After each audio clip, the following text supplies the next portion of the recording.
Hello बच्चों, let's see this question and here this question से read the source given below and answer the question that follow.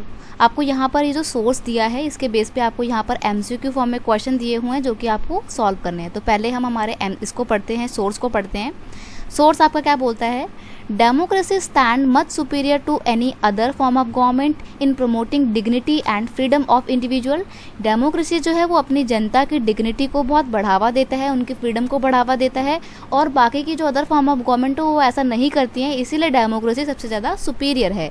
Every individual want to receive respect from fellow being. हर कोई चाहता है कि उसको अपने साथियों से रिस्पेक्ट मिले, आदर मिले। Often conflict arise among the individuals because some feel that they are not treated well due to due respect. हालांकि ऐसा मानते हैं कि बहुत सारे इंडिविजुअल्स के बीच में कई बार कॉन्फ्लिक्ट हो जाते हैं, झगड़े हो जाते हैं, क्योंकि उन्हें लगता है कि उनके साथ सही तरीके का व्यवहार नहीं हो रहा है।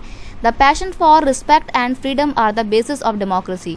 और डेमोक्रेसी के बेसिस क्या क्या हैं? Freedom and respect. ये दो चीज़ें क्या हैं? डेमोक्रेसी के जो हैं ये मेन बेसिस हैं। ओके, तो मेन बेस क्या क्या है? यहाँ एक तो लिख देते हैं हम फ्रीडम, यहाँ पे फ्रीडम, और फ्रीडम के साथ साथ क्या है? फ्रीडम के साथ साथ है रिस्पेक्ट। ये दोनों चीज़ें क्या हैं? डेमोक्रेसी के मेन बेस हैं। Democracies throughout the world have recognized this, at least in principle. This has been achieving in various degree in various democracies. ये जो है ये मेन प्रिंसिपल है, इसलिए इसको वर्ल्ड के अलग अलग एरिया में अलग अलग तरीके से अडॉप्ट भी किया गया है इस प्रिंसिपल को। For societies which have been built for long on the basis of subordination and dominance, it is not a simple matter to recognize that all individuals are equal. सबको equal ठहराया गया है, चाहे कोई भी हो। इनफैक्ट जो लंबे समय से किसी और के अंडर में थे, सबॉर्डिनेट थे, उनको भी अब इक्वल माना गया है। Take the case of dignity of women. Most societies across the world were historically made dominant society. अब देखते हैं हम महिलाओं की बात करें तो आज के डेमोक्रेटिक वर्ल्ड में महिलाओं को कितना सम्मान मिल रहा है। Long struggle by women have created some sensitivity towards that respect to and equal treatment of women are necessarily ingredients of a democracy. और ये जो महिलाओं के साथ समान व्यवहार हो रहा है, उनको समानता मिल रही है, वो उनके लंबे स्ट्रगल का एक परिणाम है, और अब ये डेमोक्रेसी का एक मेन इंग्रेडिएंट बन चुका है, महिलाओं का सम्मान। तो ये था आपका पूरा सोर्स। बेसिकली इसमें हमने बात करी है डेमोक्रेसी के फीचर्स के बारे में।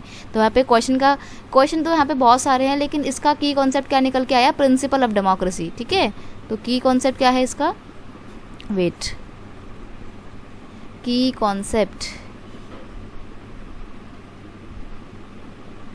Principle of democracy.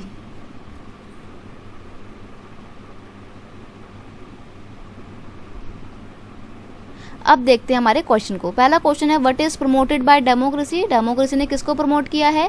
ऑप्शन दिए हैं freedom to do anything be it legal act. कुछ भी करो, बस इलीगल नहीं होना चाहिए। नहीं, कुछ भी करो चाहे वो इलीगली क्यों ना हो, तो ऐसा थोड़ी होता है कोई, ये तो एलिमिनेट कर देना ऐसे ही। Freedom and dignity of individual. Full control of government over people, यानी कि सरकार का पूरा कंट्रोल होता है जनता के ऊपर, या none of the above. Option B बिल्कुल सही है कि फ्रीडम एंड डिग्निटी को एंश्योर करने का काम करता है डेमोक्रेसी। तो यहाँ पे फर्स्ट क्वेश्चन का आपका आंसर क्या है? फर्स्ट का आंसर है ऑप्शन बी। नेक्स्ट है आपका question, why do conflict arise between individuals के बीच में कॉन्फ्लिक्ट क्यों अराइज होते हैं? तो बताया ना कि कुछ लोगों को लग सकता है कि उनके साथ सही ढंग से व्यवहार नहीं हो रहा है, इसलिए कॉन्फ्लिक्ट उठते हैं। Because they don't feel safe, शायद उनको सेफ फील नहीं होता है, इसलिए झगड़े होते हैं। Because their democratic values conflict with each other, उनकी जो लोकतांत्रिक आइडियोलॉजी है वो आपस में लोगों की झगड़ती रहती है। वो जो उनका लोकतंत्र से संबंधित जो विचार है ना, लोग आपस में उस विचारधारा को लेकर लड़ते रहते हैं, सबके विचार सेम नहीं है, इसलिए कॉन्फ्लिक्ट उठते हैं। ऐसा तो हमने कहीं पढ़ा नहीं, तो ये भी एलिमिनेट करना है आपको। Because some feel that they are not treated with due respect. Option C बिल्कुल सही है, क्योंकि कुछ लोगों को लगता है कि डेमोक्रेसी में उनका सही ढंग से उनके साथ व्यवहार नहीं हो रहा है, इसलिए आपका क्वेश्चन नंबर 2 का कौन सा आंसर सही है? Option C. नेक्स्ट क्वेश्चन क्या है आपका? For which societies it is not simple matter to recognize that all individuals are equal। यानी कि विच सोसाइटी यानी कि कौन सी सोसाइटी को लगता है कि ये जो चीज़ें हो रही है, मतलब for which society it is not simple matter to recognise that all individual are equal. कौन सी सोसाइटी में ये टेंडेंसी है कि उनको लगता है कि उनके साथ इक्वल ट्रीटमेंट नहीं हो रहा है या उनको इक्वली नहीं समझा जा रहा है। For societies whose base is build on long term subordination and dominance, यानी कि वो सोसाइटी है जिनको बहुत लंबे समय से सबॉर्डिनेट करके रखा जा रहा है, उनको दबा के रखा जा रहा है, उनको लगता है कि उनके साथ इक्वलिटी भरा ट्रीटमेंट नहीं हुआ है। For societies whose readers are dictation in nature and act, यानी कि वो सोसाइटी को ऐसा लगता है जिनके लीडर बड़े डिक्टेटर वाले होते हैं, मतलब तानाशाही प्रवृत्ति के होते हैं।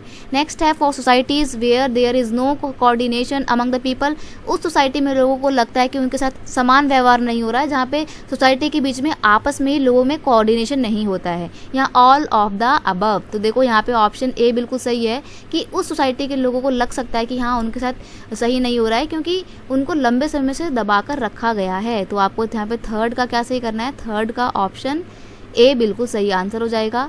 नेक्स्ट क्वेश्चन है by whom the most societies are dominated since ancient time, ancient times में कौन सी सोसाइटीज़ आर डोमिनेटेड, किसको डोमिनेट करके रखा गया है, by male, by female, by male and female equally या नन ऑफ द अबव। तो यहाँ पे क्या पूछा जा रहा है कि whom the most societies are dominated, किसको बहुत ज़्यादा डोमिनेट करके रखा जा रहा है, कौन जो सोसाइटी हैं वो कैसी रही हैं, मेल डोमिनेटेड रही हैं, फीमेल डोमिनेटेड रही हैं, सोसाइटी में सबसे ज़्यादा वर्चस्व भी किसका रहता है। तो सिंपल सी बात है, आपने देखा होगा मेल डोमिनेटेड हमारी सोसाइटी रही है और कहीं ना कहीं इंडिया जैसे देश तो आज भी मेल डोमिनेटेड ही है, यहाँ पे मेल्स को ज़्यादा प्रेफरेंस दी जाती है एज़ कम्पेयर टू फीमेल। तो यहाँ पर इंडिया में क्या है, पितृसत्तात्मक सोसाइटी हमारे को देखने को मिलती है। तो यहाँ पे फोर्थ का क्या आंसर सही हो जाएगा, फोर्थ का ऑप्शन ए बिल्कुल सही आंसर हो जाएगा। ये है आपके final answer. I hope you understand it well. Best of luck.